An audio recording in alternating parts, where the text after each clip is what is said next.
You get up and howl about America and democracy. There is no America. There is no democracy.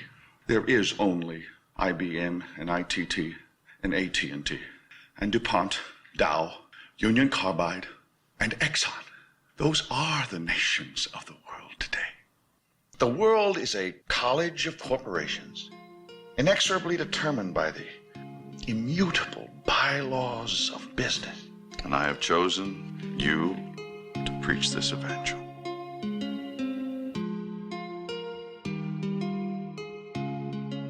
Welcome, fellow plebs. My name is Sean, and this is Tribunus Plebis. Okay, what I want to talk about today are certain aspects of these stimulus bills which have been getting passed through Congress lately, obviously due to the COVID crisis here in America. The first thing I want to address is that I think many of us have a pretty big misconception of what exactly some parts of these bills are doing. In particular, I think that the Paycheck Protection Program, or PPP, is at the top of that list. Regarding PPP, we have, I think, an incorrect notion of exactly what this program was supposed to do. We have it in our heads that this was like a small business bailout that was, intended for small businesses, like almost entirely. Because of that, we got angry when we saw large businesses receive these funds. I think that both of these notions are not quite correct. The Paycheck Protection Program is just what its name implies. It's a program to protect paychecks. It was supposed to be used to pay employees, even if they had hours cut or even if they would not have been working otherwise. That is literally what was supposed to happen with this money. 75% of it, of the money from all of these loans, were supposed to be used for payroll. And this is why I think we are a little mistaken with our larger criticisms of this program and how it was implemented. Additionally, we need to question really hard why this PPP provision existed in the first place. Because how it functions, what it basically is just a crappy version of unemployment, which for some reason is being funneled through small businesses to the workers. Why not just put that cash into regular unemployment, which is just a better solution all around? Even small and large businesses realize this. The second round of PPP still has something like 30 to 40% of the funds sitting around waiting unclaimed. Large employers, after they took the money, were shamed into not taking it, and many of them gave it back. And unfortunately, this hurts their lowest level employees the most. And small businesses and those who work in small businesses, the employees, they have both realized that unemployment is just the better option. And businesses have realized that taking these loans, because 75% of it has to go to employees and they can't use the money for anything else, it just isn't worth it, so they've shut down. And the employees, they would just rather not work, right? If they're getting 20 hours a week, 15 hours a week at some small business, it's just better to be unemployed at this point. I mean, that's obviously not good, but if you're not getting health insurance, you're not getting 40 hours a week, you're better off. Just selfishly, you're better off just being unemployed right now. So what I'm saying is, go ahead and criticize whether or not this was the best way to help workers. I think that's fair. And go ahead and criticize particular companies who maybe took this money, but maybe they didn't need it.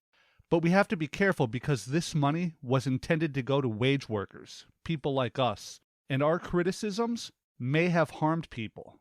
And I was one of those people who were yelling about this before I kind of thought about it and I think realized what was going on here. And I really do believe that I'm correct on that part, at least as far as I can tell. Okay, so going forward, we are going to primarily focus on the first iteration of the PPP and the new HEROES Act, which was just recently passed. The original PPP contained $350 billion, of which 3/4 of it would have gone to wage workers. And the other 25%, if I remember correctly, it could be used for things like fixed costs. I believe it maybe could have used for rent, some bit like utility bills, but not a whole lot else other than that. So that fund, it ran out in just 14 days. Partly because huge amounts of money went to massive corporations. We don't want to ignore that.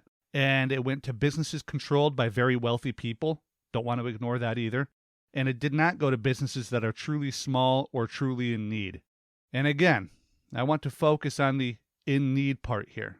That a large company got some money which was used to pay their employees, is not a terrible thing on its face, so long as the money went to the most needy first.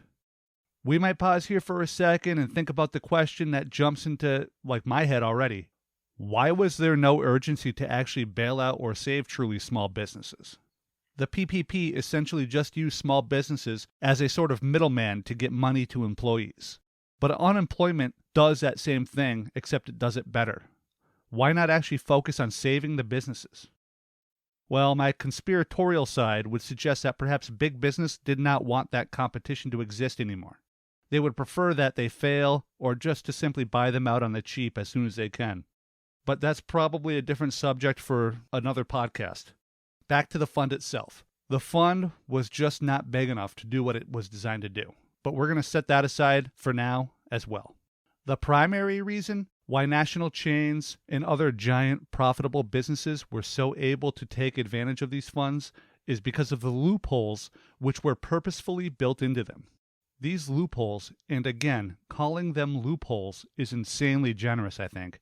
Perhaps back doors might be more appropriate since they were absolutely intentional.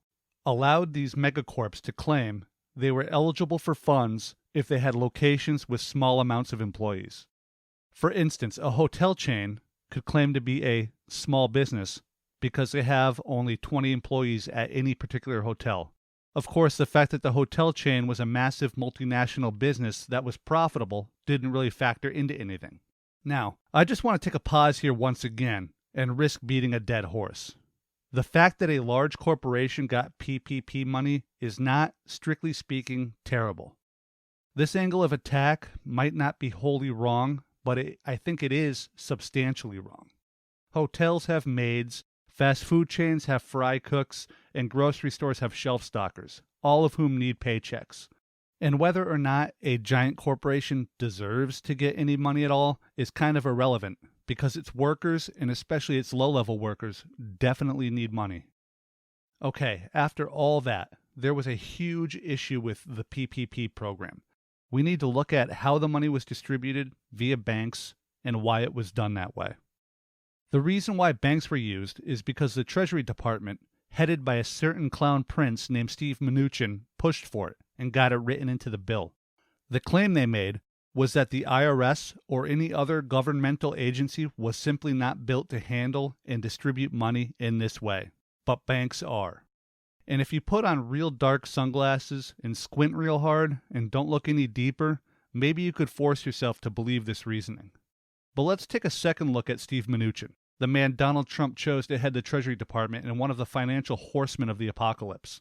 He went to Yale and then right to Goldman Sachs, where he spent 17 years. That's already pretty much all you need to know about the guy, but we'll push on. From there, he found and ran some hedge funds. Again, this alone is like 3 strikes against him. Then there was his time on the board of Sears, where he helped strip that once proud company of all of its assets before casting it to the trash heap as a dried, bankrupt husk. What else was there? Oh, he also bought a failed bank, gave it a new name, and then reinvigorated it, quote-unquote, via sketchy dealings like illegal foreclosures before selling it to a holding company. He got rich in what is basically the shadiest, most immoral, and repugnant way possible. And now, he's our Secretary of the Treasury. Yep, just in case anyone out there needed extra proof that the crooks and goons run the country, there it is. Trump out there just letting more swamp monsters into the swamp like it's not even a big deal. As Secretary, Mnuchin supported Trump's atrocious and destructive tax breaks for corporations, and is even now fighting for more of them. He also supports deregulation of the financial industry. Yup, he is an amoral shitbag, not fit to shine shoes for nickels on a street corner. Okay, I went on about Mnuchin a bit longer than really was necessary, but that was only to show you that he really is an awful person. So we have this guy who made his bones riding the Ivy League to high finance monorail so that he could get rich by ripping off working people, destroying companies from the boardroom, and working in and around Wall Street and banking. And he's the one advocating to give money to banks. And people listened. And they let the banks handle the money. Yeah, we all know where this is going, I think. So what did the banks do? They did exactly what you think they did. They helped big corporations before they helped those who truly needed it. Just in the first phase of PPP loans, about $350 billion, banks made $10 billion in fees right off the top. $10 billion in 2 weeks.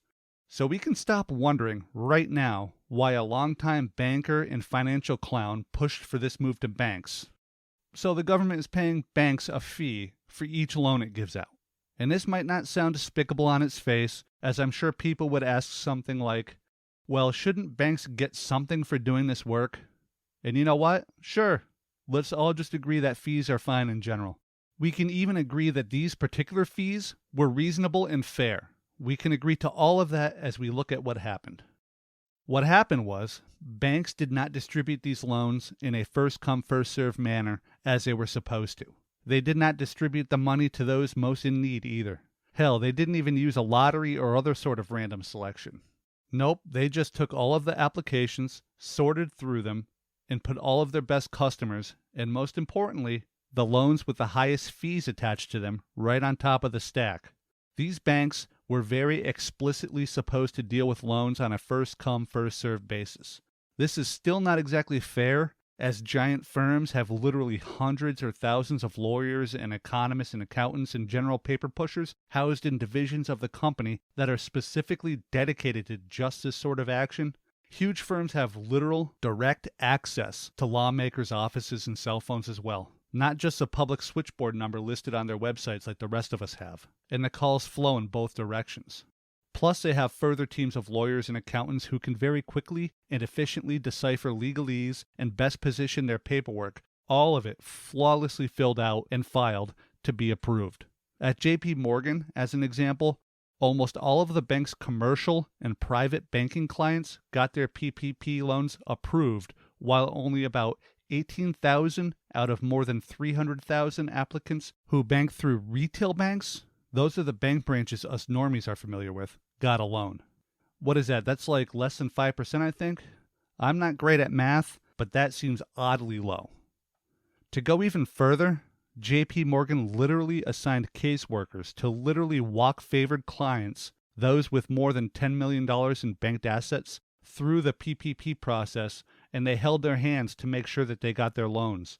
They were like some sort of financial corporate Sherpas dragging rich assholes to the top of Everest while the poor suffered hypoxia and fell by the wayside.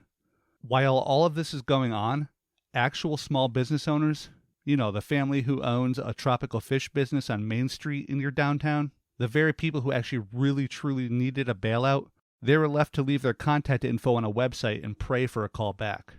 So we basically know that the banking industry just paid Mnuchin and the Senate to pass this money through them and make themselves and their well-off clients even more wealthy. They might as well have erected billboards telling us it happened. And it is as ingenious and evil as it is classic and timeless in this country. Want to get rich? Purchase a senator. It's the American way. Now, how does the government fuck us again? How do they top that bullshit we just talked about? First, let me dial us back for a second, and I just want to think about how this corruption occurs. Corruption, as we normally think about it, one person paying somebody else directly for specific actions, like an oil company handing a congressman $100,000 in a bag to vote no on a regulatory bill, a true quid pro quo situation, it just doesn't happen anymore. Not really.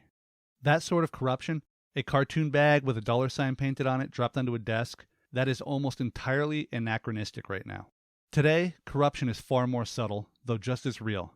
Even more strangely, it's even more out in the open. Today's corruption is hints, precedents, winks and nods. Insinuation and unspoken understandings rule the day. Nobody ever directly says to a senator that they will get a cushy, obnoxiously high-paid seat on the board of a giant multinational pharmaceutical behemoth. Instead, there is precedence. The senators see what happened to other senators who played along with the pharma industry, and then they are left with a wink and their own imaginations. Everybody understands what is never explicitly stated. You play the game with a senator, and we will take care of you once you leave the government. And this sort of corruption, it happens at all levels of government, right from interns on up to congressmen and even cabinet secretaries. You influence votes, and we will take care of you. Vote with us, and we will take care of you. Now, of course, there is also a dark side to all of this. If you don't vote with them, they will bury you. If you don't use your influence in their favor, they will defund you, or they will simply just fund your opponent. And what is the mechanism for all of these shenanigans? It's mostly lobbyists. The lobbyists are the bagmen. They're the lubricant which streamlines, justifies, and normalizes corruption. Now, why bring all of this up? Why prattle on about corruption in the PPP system and lobbyists more broadly? Well, it's all leading us to a particular point in the new bill announced by Nancy Pelosi. And if anybody is to be believed, she was the singular force behind this entire bill. One of the points that the Speaker of the House felt compelled to include in this mostly bad bill was something I find particularly unsettling. There is a portion of the bill which gives a bailout to lobbyists in the form of a tax break. Now, the bill itself did contain some good things for regular people. Let's throw that out there so we aren't all negative, okay? But real, substantive, lasting help for the most desperate? Hell no. Are you kidding? We don't host or attend $200,000 plate dinners, chill out in wine caves, or run super PACs for these monsters. Of course we won't get any real help. But help for the bagmen? Help for the lobbyists? Yes, of course. They don't have to ask twice. So let's just think about what is going on here for a moment. The House of Representatives just gave a bailout to the people who pay them bribes. That's the simple, plain truth of it. And at the cost of what? Universal basic income? No. But here's $1,200 one time. Job guarantees? Nope. Go drive for Uber. Easier access to safety net programs? Nope. You'll just end up a fucking leech. Expanding Medicare to cover more people? Oh, hell no. And on this last point, expanding Medicare, that is far, far cheaper than any other solution for healthcare, as tens of millions of people lose their work-provided insurance. And what is Pelosi's big plan to deal with this?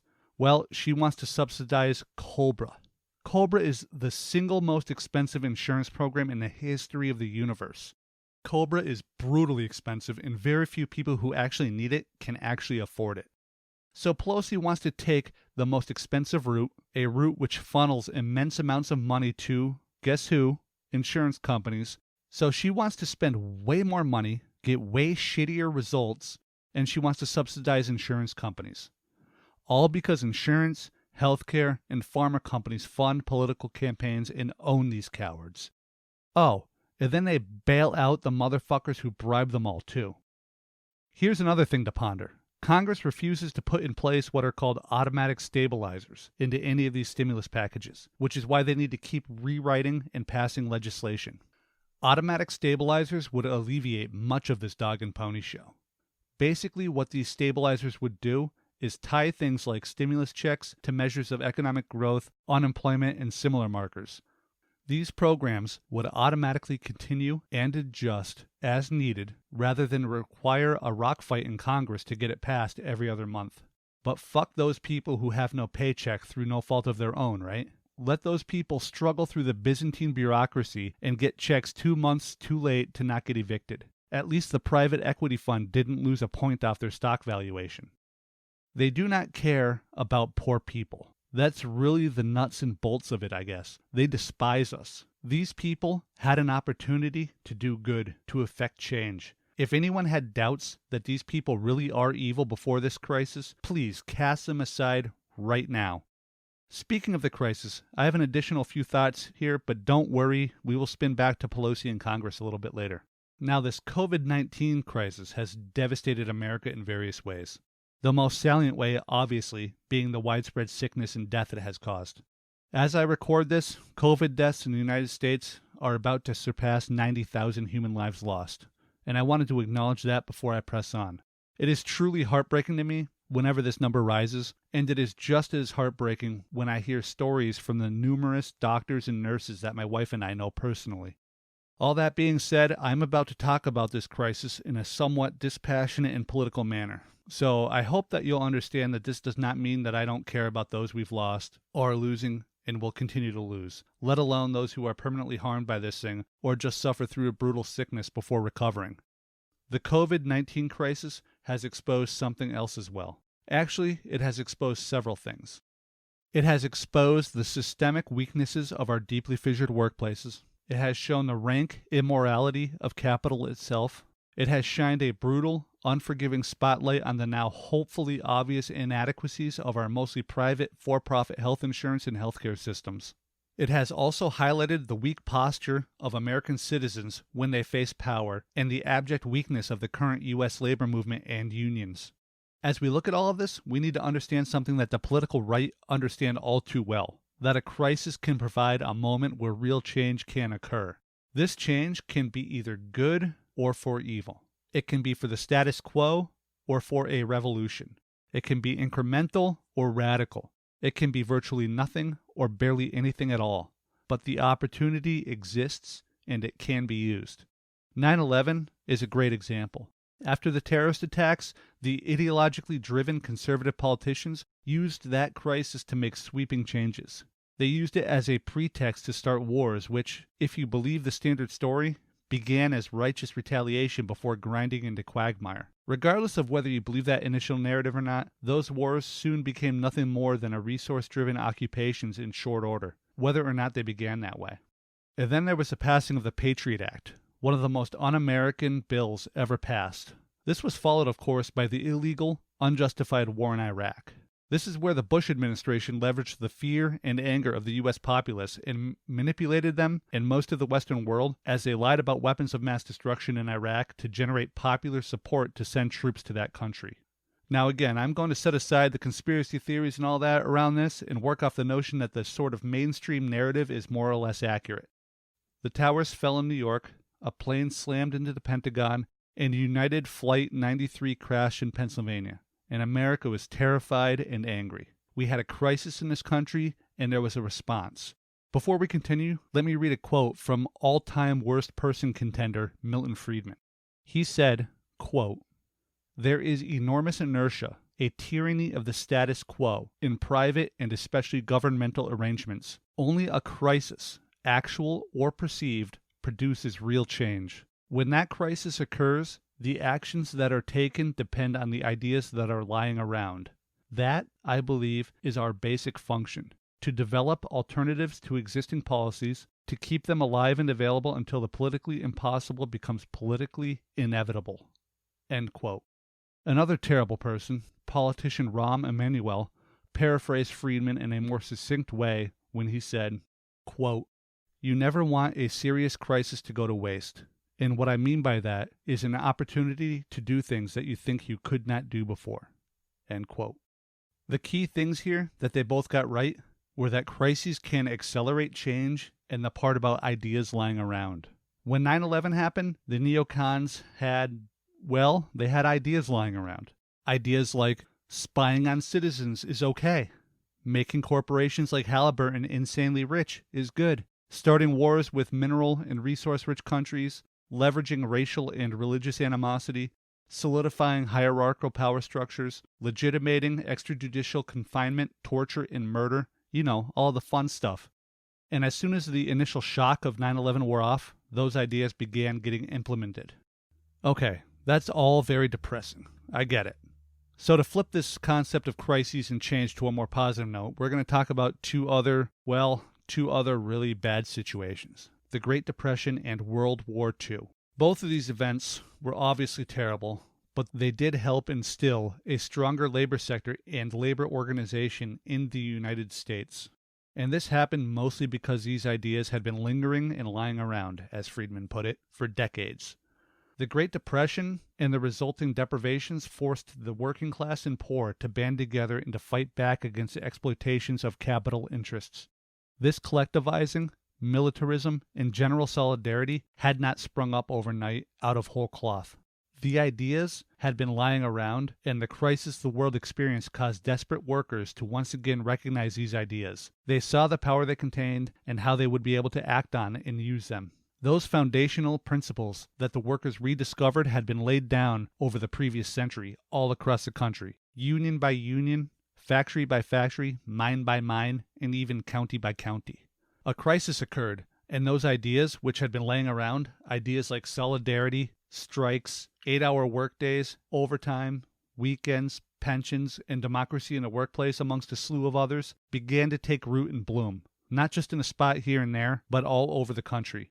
And now we have a current crisis, the COVID crisis, or to be more precise for what we are talking about here, an economic and capital crisis. And the powers that be, the corporations, the wealthy, the politically powerful, those monsters are already on this. They have had their own ideas laying around, things like making the corporate overlords more wealthy, making them more powerful, right on down to bailing out the men and women who actually carry the bribes from corporations to Capitol Hill. Oh, lest we forget they are trying to force millions of workers back into the meat grinder of likely unsafe jobs and work conditions. Not because they want the best for workers, but because they worship a line on a graph and demand that it always rise.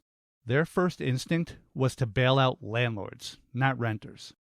And when I talk about landlords here, I'm not talking about Gus down the street who owns a duplex, or even one of my friends who owns an apartment building. I'm talking about the Carlyle Group, or KKR, or Blackstone, or any of the other massive private equity firms who own or control every real estate holding company you can think of. Their second instinct is to cape incessantly for Raytheon and others like Raytheon, while at the same time ignoring or slurring working class people all over the world.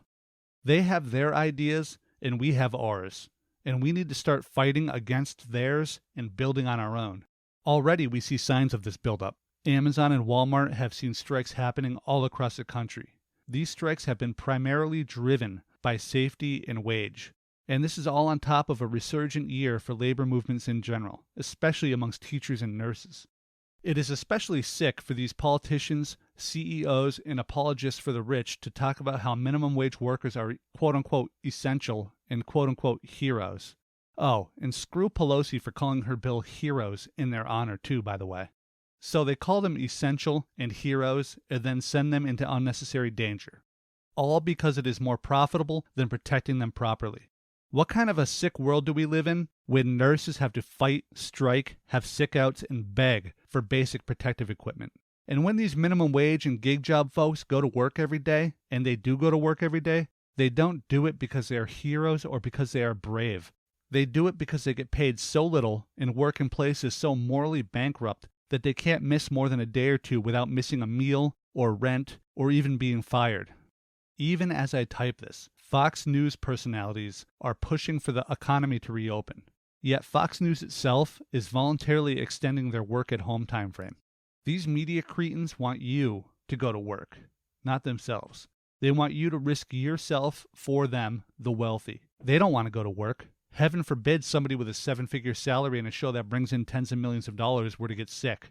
But yeah, you go to work so that their stock holdings can go up a tick or two. Thank you. And here's another question. Do you want to know what was left on the cutting room floor so that Pelosi could get a lobbyist bailout and put some means testing on a meager stimulus check? The biggest single thing was probably a full paycheck guarantee. The full paycheck guarantee covered up to $90,000 per year. This was perhaps the most ambitious but also the most efficacious idea anyone had to help those in need. After all, when somebody is struggling because they have no money in their pockets, then the best way to fix that is to, now just wait for this a second, get money in their pockets. When people don't have money, the best thing that they can do is get money. This isn't rocket science. And for anyone screaming about the cost of such a plan, Moody's estimates that the cost of such a program for 6 months, a full half a year, would actually cost less than the 2 rounds of PPP that we talked about earlier. It would have lasted longer, helped more people who truly needed it, and been cheaper. And if you remember how we talked about the banks raking in billions of dollars and how they favored their biggest clients all because of corruption in the Trump cabinet, well, this Paycheck Guarantee Act, it would have shifted the processing back to the IRS and clipped $10 billion right off the cost side of that ledger. In the end, the wealthy will always get theirs, and they will prevent us from getting anything more than subsistence if they can.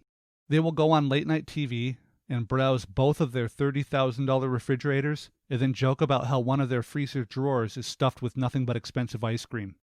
Meanwhile, at the exact same time, the viewers watching this shit show are struggling to find toilet paper, diapers, and canned goods. Jesus Christ, Flint, Michigan still doesn't have clean water. So we have a crisis and we have ideas. What do we do now? Well, we definitely do not fight to go back to the pre-quarantine normal. That old normal can no longer be good enough. That old normal was rapidly widening wealth gaps, a hollowing of the middle class, and an acceleration into some sort of new feudalistic paradigm. We need to create a new labor movement, not just organized the same way as individual bargaining units here and there. Labor is most powerful when united across sectors, so let's do that. For example, a linen factory can organize around the safety or lack thereof of a motorized cutting machine. An Uber driver, though, cannot really use that to help themselves. But back in the day, broader concepts like an 8-hour workday, overtime after 40, and weekends were all concepts that cut across sectors, industries, and geographic locations. And that broad movement helped push those things across the finish line. So what can we organize around in this new movement? We could start with simply supporting labor, take part in strikes, support strikes of other workers, don't cross picket lines, etc.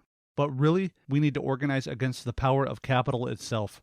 Corporate giants like Amazon or Walmart, or even prisons, can exert immense monopolistic and monopsonistic pressures on global and local economies and workforces. They even feed off of and destroy the lives of their own workers and the surrounding communities.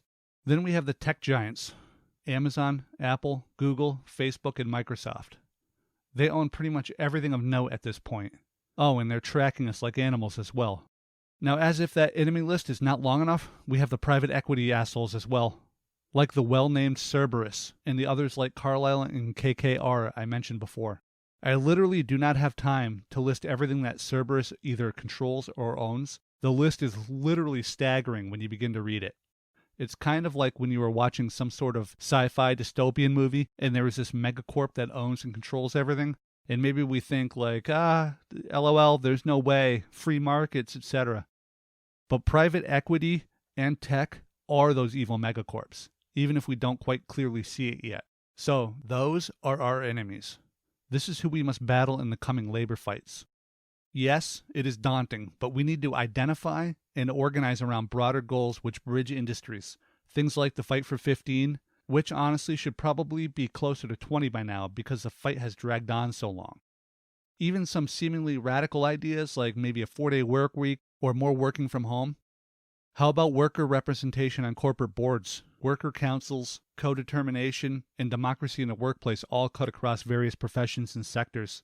In the end, possible concepts are many and varied. Let's find and use them. Just as an example, perhaps a single unit of machinists, even when they're organized within a corporate giant like Raytheon, cannot drive us towards something like worker representation on corporate boards. But imagine how far hundreds or thousands of union contract negotiations all across the nation would go to seeing this idea come to fruition if they made it part of their demands. When union movements across all sectors are unified in these broad goals, while also working towards their own specific requirements, the entire movement can exert immense pressure.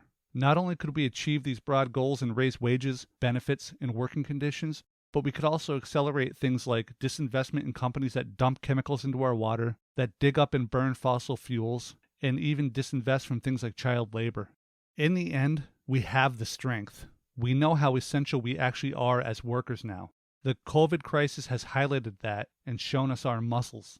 There are tens of millions of us and hundreds, maybe thousands of them. Imagine what we could do if we worked together instead of letting them divide us. We have a crisis. We have ideas. The evil of this world has not and will not sit this one out. Neither should we. And that, my friends, is the end of episode 2 of the Tribunus Plebis podcast. And I just wanted to take a moment to thank everybody who listened to the first episode and this episode. And, a lot of you reached out personally with kind thoughts and words, and that was awesome. It really, it felt great. And I read the reviews and the ratings on iTunes, and that was awesome as well. And I just really appreciate you guys, and thank you for listening. And I'll see you again for episode 3.